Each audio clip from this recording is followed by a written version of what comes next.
Bio में पहला chapter कोशिका का कंप्लीट कर चुका है। अब आपके सामने हम बायो का एक सबसे महत्वपूर्ण टॉपिक, एक नया चैप्टर शुरू करने जा रहे हैं जिसका नाम है मानव स्वास्थ्य एवं पोषण, ह्यूमन हेल्थ एंड न्यूट्रिशन।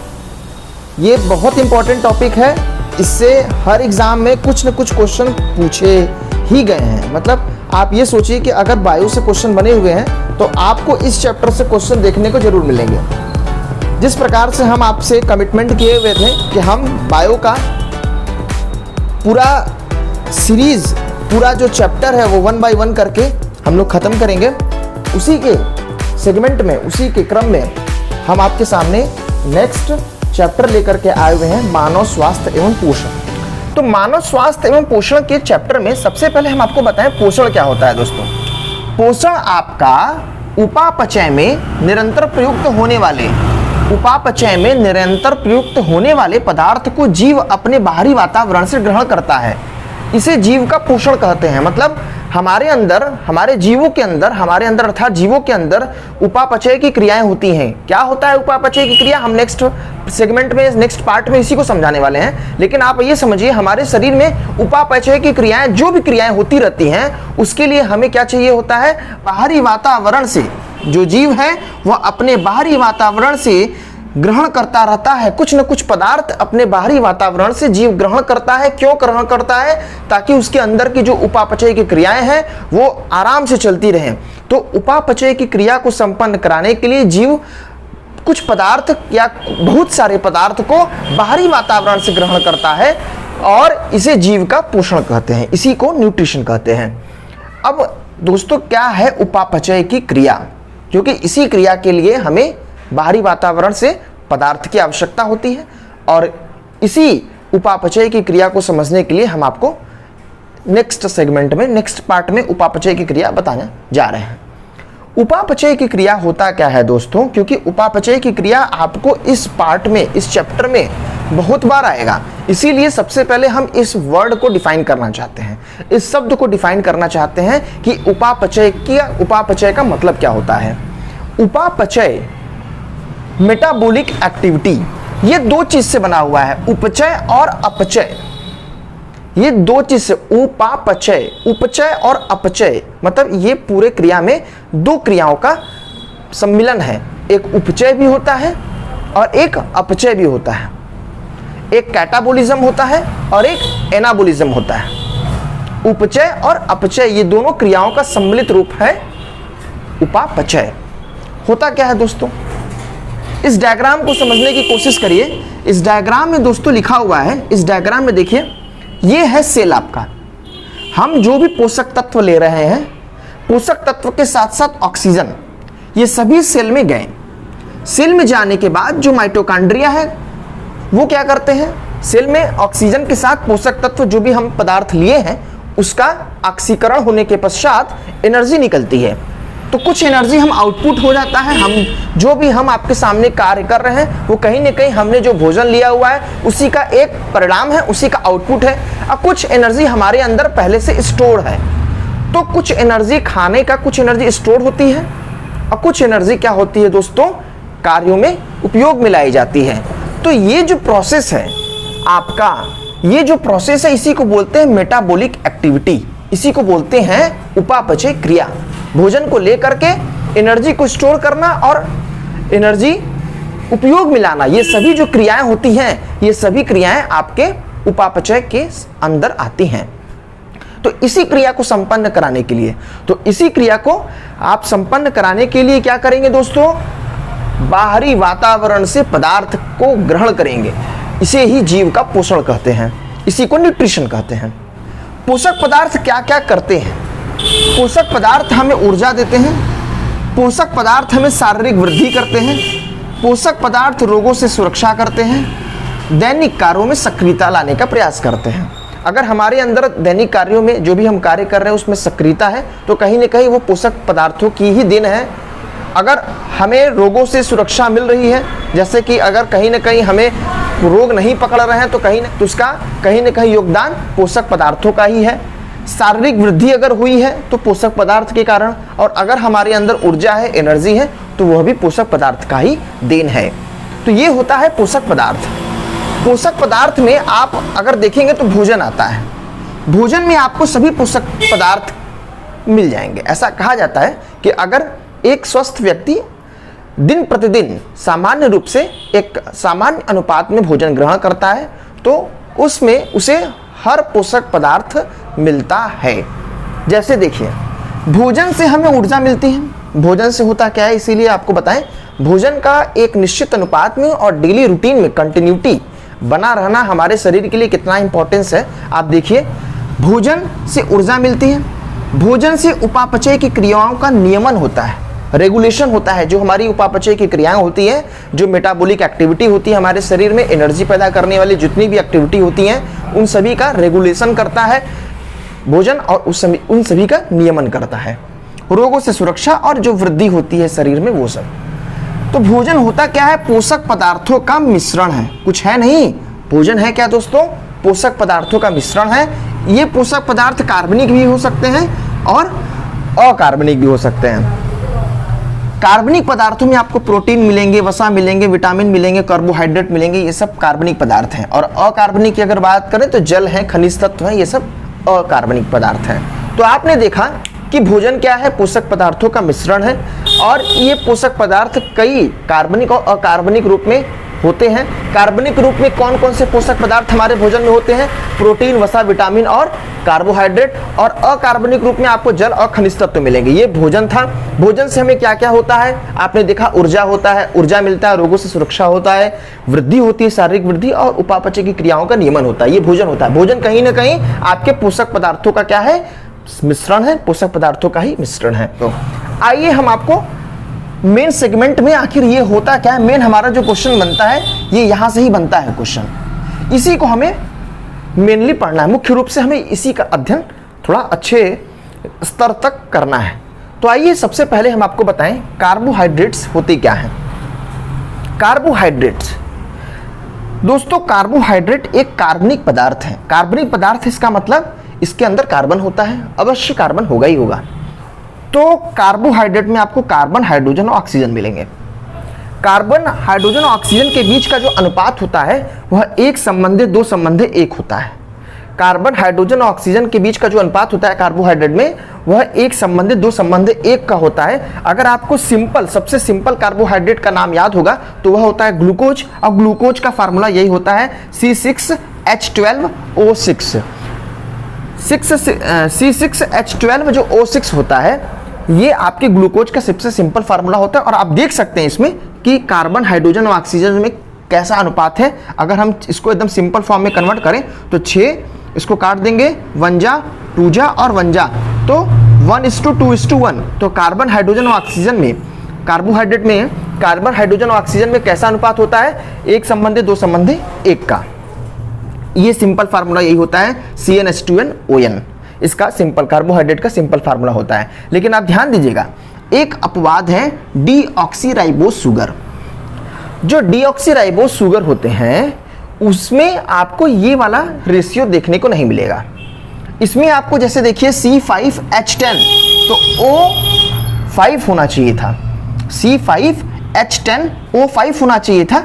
लेकिन एक ऑक्सीजन की कमी होने के कारण इसका नाम ही देखिए, इसीलिए तो पड़ा है डीऑक्सीराइबोस। एक ऑक्सीजन की कमी हो गई, इसीलिए यह इसका नाम डीऑक्सीराइबोस पड़ा है। और C5H10O4 देखिए इस 1:2:1 के रेशियो पर नहीं खरा उतर रहा है, इसीलिए यह अपवाद हम आपके सामने एक प्रस्तुत किए हैं कि जरूरी नहीं है कि हमेशा आपको कार्बन, हाइड्रोजन और ऑक्सीजन के बीच में यही अनुपात देखने को मिलेगा। और कार्बोहाइड्रेट क्या करता है, ऊर्जा प्रदान करना। कैसे, शीघ्रता से ऊर्जा प्रदान करना कार्बोहाइड्रेट का मेन वर्क होता है, कि शीघ्रता से ऊर्जा प्रदान करना, तुरंत। मतलब अगर आपको तुरंत अगर ऊर्जा प्राप्त करना है तो कार्बोहाइड्रेट ले लीजिए। कार्बोहाइड्रेट से हमें तुरंत एनर्जी मिलती है और तुरंत हम काम करने के लिए तैयार हो जाते हैं। इसके स्रोत क्या हैं, अनाज हैं, फल हैं, शर्करा है, शुगर जिसको बोलते हैं, मिल्क है, हनी, शहद, ये सब इसके स्रोत हैं कार्बोहाइड्रेट के। और ये सबसे इंपॉर्टेंट जो क्वेश्चन हमेशा बन जाते हैं कि 1 ग्राम अगर कार्बोहाइड्रेट ले लिया जाए, अगर 1 ग्राम कार्बोहाइड्रेट लिया जाए तो कितने किलो कैलोरी ऊर्जा मिलती है। 1 ग्राम कार्बोहाइड्रेट से 4 किलो कैलोरी, कई बुक में कैलोरी केवल दिया हुआ है, ध्यान दीजिएगा ये किलो कैलोरी है। 1 ग्राम कार्बोहाइड्रेट से 4 किलो कैलोरी ऊर्जा मिलती है, मतलब 4 किलो कैलोरी प्रति ग्राम हमें ऊर्जा मिलती है कार्बोहाइड्रेट से। और ये कभी कभी आपको 4.1 भी देखने को मिलेगा, मतलब ये आइडियल स्टेट में है, मतलब आदर्श कंडीशन में आपको 4.1 किलो कैलोरी प्रति ग्राम भी मिल सकता है। जैसे कि आप देखते होंगे कि बाइक का जो माइलेज है वो 80 है, 90 है, लेकिन वो एक आइडियल केस में है, एक आइडियल आप एटमॉस्फेयर क्रिएट करेंगे तब जा करके वो मिलेगा माइलेज। उसी प्रकार से कार्बोहाइड्रेट 4.1 किलो कैलोरी प्रति ग्राम भी एनर्जी देता है, लेकिन वो सब बहुत ही लेबोरेटरी में, बहुत ही आइडियल केस में, जैसे बॉम्ब कैलोरीमीटर से यूज करके आप ऐसे 4.1 निकाल सकते हैं। लेकिन साधारणतया अगर पूछा जाए तो 1 ग्राम कार्बोहाइड्रेट से हमें 4 किलो कैलोरी ऊर्जा प्राप्त होती है। कार्बोहाइड्रेट के प्रकार की अगर बात करें दोस्तों, तो कार्बोहाइड्रेट के मेनली 3 प्रकार होते हैं। एक होता है मोनोसैकेराइड, मोनोसैकेराइड में ग्लूकोज के 1 अणु होते हैं। दूसरा होता है ओलिगोसैकेराइड, ओलिगोसैकेराइड में शर्करा या शुगर के 2 से 9 अणु मॉलिक्यूल्स होते हैं। और एक होता है पॉली, पॉली का मतलब होता है बहुत ज़्यादा, 10 से लेकर के हजारों की संख्या में शर्करा के अणु जुड़े होते हैं पॉलीसैकेराइड में। तो ये 3 प्रकार के सैकेराइड आपने पढ़ा। मोनो का मतलब एक सैकेराइड, इसमें एक ही शुगर के अणु होते हैं। ये ओलिगोसैकेराइड, इसमें आपके डाइसैकेराइड आएंगे, ट्राइसैकेराइड आएंगे, टेट्रा, पेंटासैकेराइड, ये सभी सैकेराइड ओलिगोसैकेराइड के अंतर्गत आएंगे। फिर उसके बाद 10 से लेकर के हजारों की संख्या में, जैसे सेलुलोज हो गए, स्टार्च हो गए, काइटिन हो गए।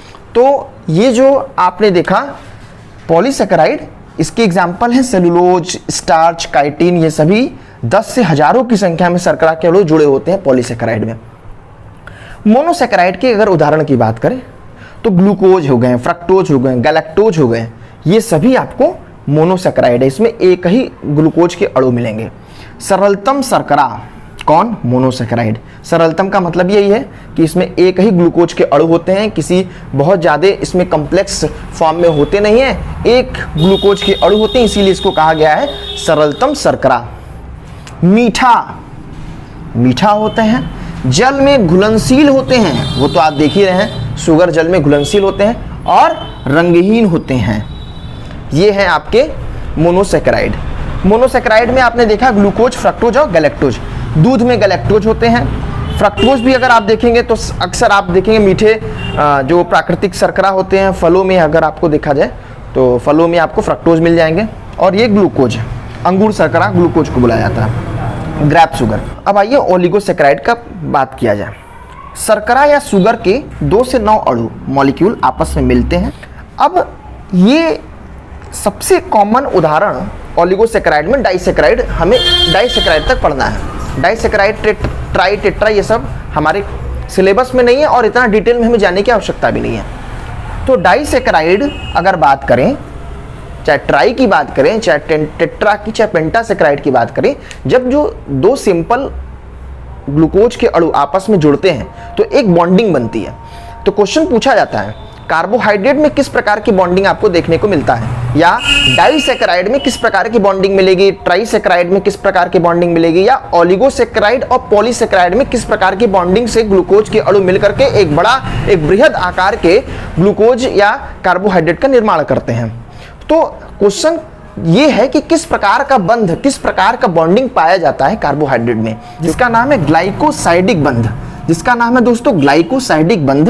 ये ग्लाइकोसाइडिक बंध के द्वारा, ग्लाइकोसाइडिक बॉन्डिंग के द्वारा ही 2 ग्लूकोज के अणु मिलकर के एक डाइसैकेराइड का निर्माण करते हैं। चाहे डाई की बात करें, चाहे टेट्रा, चाहे पेंटा, ये जो ग्लूकोज के अणु हैं वो आपस में ग्लाइकोसाइडिक बंध के द्वारा ही आपस में जुड़ करके डाई हुआ या ट्राई हुआ या ओलिगोसैकेराइड या पॉलीसैकेराइड, इस टाइप के कार्बोहाइड्रेट का निर्माण करते हैं। तो क्वेश्चन ये था कि कार्बोहाइड्रेट में कौन सा बॉन्डिंग पाया जाता है, तो आंसर था ग्लाइकोसाइडिक बंध।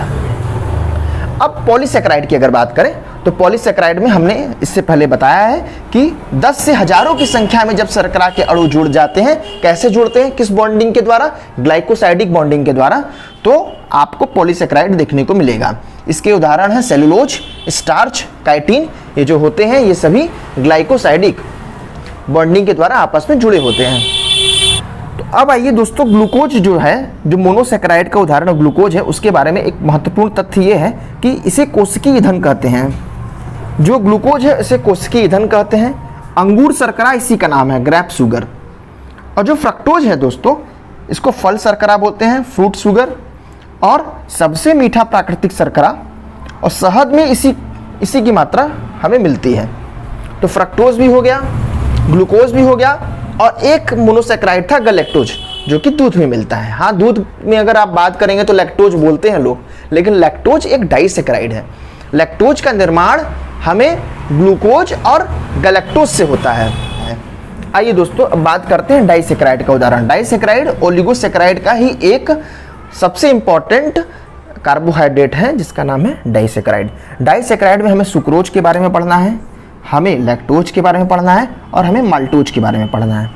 सुक्रोज क्या होते हैं? सुक्रोज का निर्माण, सुक्रोज कैसे बनते हैं? एक ग्लूकोज के अणु और एक फ्रक्टोज के अणु मिल करके सुक्रोज बनाते हैं। केन शुगर सुक्रोज का ही एक सबसे अच्छा उदाहरण है। जो गन्ने से प्राप्त होते हैं शुगर, केन शुगर, ये सुक्रोज से ही प्राप्त होते हैं।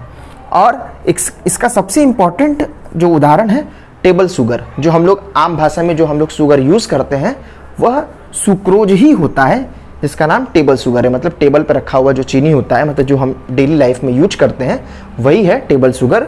ये सुक्रोज के अंतर्गत आता है। लैक्टोज क्या होता है? दूध शर्करा जिसको बोलते हैं, मिल्क शुगर। लैक्टोज कैसे बनता है? ग्लूकोज के एक अणु और एक अणु गैलेक्टोज के मिलकर के क्या बनते हैं? लैक्टोज बनते हैं दोस्तों। माल्टोज क्या होता है? माल्ट शर्करा इसको बोलते हैं। जौ से, अंकुरित अनाज से हमें यह शर्करा मिलता है। इसका निर्माण ग्लूकोज और ग्लूकोज, मतलब एक अणु ग्लूकोज और एक अणु और ग्लूकोज, मतलब दो अणु ग्लूकोज के मिल करके माल्टोज का निर्माण करते हैं। तो डाइसेकेराइड के बारे में हम लोगों ने पढ़ लिया हुआ है। डाइसेकेराइड के उदाहरण के बारे में हम लोगों ने पढ़ लिया है, सुक्रोज, लैक्टोज एंड माल्टोज। और डाइसेकेराइड का निर्माण कैसे होता है ये भी पढ़ लिए हैं। सुक्रोज का दोस्तों निर्माण ग्लूकोज और फ्रक्टोज से हुआ है, लैक्टोज का ग्लूकोज और गैलेक्टोज से हुआ है, और माल्टोज का जब दो अणु ग्लूकोज के मिल जाते हैं तो माल्टोज का निर्माण हो जाता है, जिसका उदाहरण हमने आपको दिया है, जैसे कि जौ, अंकुरित चना, अंकुरित अनाज, ये सब चीज़ों में। दोस्तों, हमने ओलिगोसेकेराइड में मेनली डाइसेकेराइड के बारे में अध्ययन किया हुआ है। अब आइए हम लोग पॉलीसेकेराइड की बात करें। पॉलीसेकेराइड वो होते हैं, इसके बारे में हमने बताया है, 10 से हजारों की संख्या में जब शर्करा के अणु जुड़ जाते हैं तो वहाँ पर पॉलीसेकेराइड का निर्माण होता है, जैसे सेलुलोज, स्टार्च एंड काइटिन। अब दोस्तों, सेलुलोज, स्टार्च एंड काइटिन से संबंधित कुछ एक दो महत्वपूर्ण बातें जो कि हमें आपको बतानी है, वो आइए हम आपसे जिक्र करते हैं। पॉलीसेकेराइड क्या होते हैं? पृथ्वी पर सबसे ज़्यादा उपस्थित कार्बनिक पदार्थ कौन से होते हैं? कार्बनिक पदार्थ पॉलीसेकेराइड है। वो पॉलीसेकेराइड में कौन सा है जो कि सबसे ज़्यादा कार्बनिक पदार्थ पृथ्वी पर है? जिसका नाम है सेलुलोज। सेलुलोज का निर्माण लगभग 6000 ग्लूकोज के अणु जब किस बंध से? दोस्तों याद रखिएगा, हमने बताया है कौन सा बंध इनके बीच में बनता है? ग्लाइकोसाइडिक बंध। तो आपको पता होना चाहिए, कार्बोहाइड्रेट में जब अणुएं जब ग्लूकोज के जो सिंपल जो अणु होते हैं जो आपस में मिल करके ओलिगोसेकेराइड या पॉलीसेकेराइड का निर्माण करते हैं, तो वे जो सिंपल ग्लूकोज के अणु होते हैं वो आपस में किस बंध के द्वारा जुड़ते हैं? ग्लाइकोसाइडिक बंध। यहाँ पर भी आप देखेंगे कि सेलुलोज जो है, सेलुलोज का निर्माण लगभग 6000 ग्लूकोज के जो सिंपल अणु हैं वे जब ग्लाइकोसाइडिक बंध के द्वारा आपस में जुड़ जाते हैं तो सेलुलोज का निर्माण होता है। सेलुलोज बड़ा कम्प्लेक्स कंपाउंड होता है, बड़े कम्प्लेक्स कंपाउंड होते हैं, और सबसे ज़्यादा उपस्थित, पृथ्वी पर सबसे ज़्यादा उपस्थित कार्बनिक पदार्थ सेलुलोज है। पौधों की कोशिका भित्ति, आप ये पता कर सकते हैं कि पौधों की कोशिका भित्ति जो होती है वो सेलुलोज की ही बनी होती है। पौधों की कोशिका भित्ति किसकी बनी होती है? सेलुलोज की बनी होती है। अब देखिए, स्टार्च भी एक पॉलीसेकेराइड है, काइटिन भी एक पॉलीसेकेराइड है। और होता क्या है, स्टार्च पौधों में जो संचित भोजन होता है दोस्तों, वो स्टार्च के रूप में होता है। पौधों में संचित भोजन स्टार्च के रूप में होता है। और ग्लाइकोजन क्या होता है? जीवों में, हम सभी में जो संचित भोजन होता है वो ग्लाइकोजन के रूप में होता है। और काइटिन जो है एक पॉलीसेकेराइड, कीड़ों के बाहरी आवरण, कवक या फफूंद की कोशिका भित्ति में, कोशिका भित्ति काइटिन की बनी होती है। ये स्टार्च हो गया। स्टार्च पौधों में संचित भोजन स्टार्च के रूप में होता है। ग्लाइकोजन जीवों में संचित भोजन ग्लाइकोजन के रूप में होता है। सेलुलोज क्या होता है? पौधों की कोशिका भित्ति होती है। और काइटिन कीड़ों के बाहरी आवरण, ये सब क्या होते हैं? काइटिन के बने होते हैं। अब ये एक बड़ा अच्छा वर्ड है सैकरीन। मधुमेह के रोगी भोजन में मिठास के लिए सैकरीन का प्रयोग करते हैं। मधुमेह के रोगी भोजन में मिठास के लिए किसका प्रयोग करते हैं? सैकरीन का प्रयोग करते हैं। कृत्रिम एवं शर्करा से कहीं मीठा पदार्थ है सैकरीन। है तो कृत्रिम, यह कृत्रिम है, प्राकृतिक है नहीं। तो कृत्रिम और शर्करा से कहीं मीठा पदार्थ है, परंतु ये शर्करा नहीं है दोस्तों।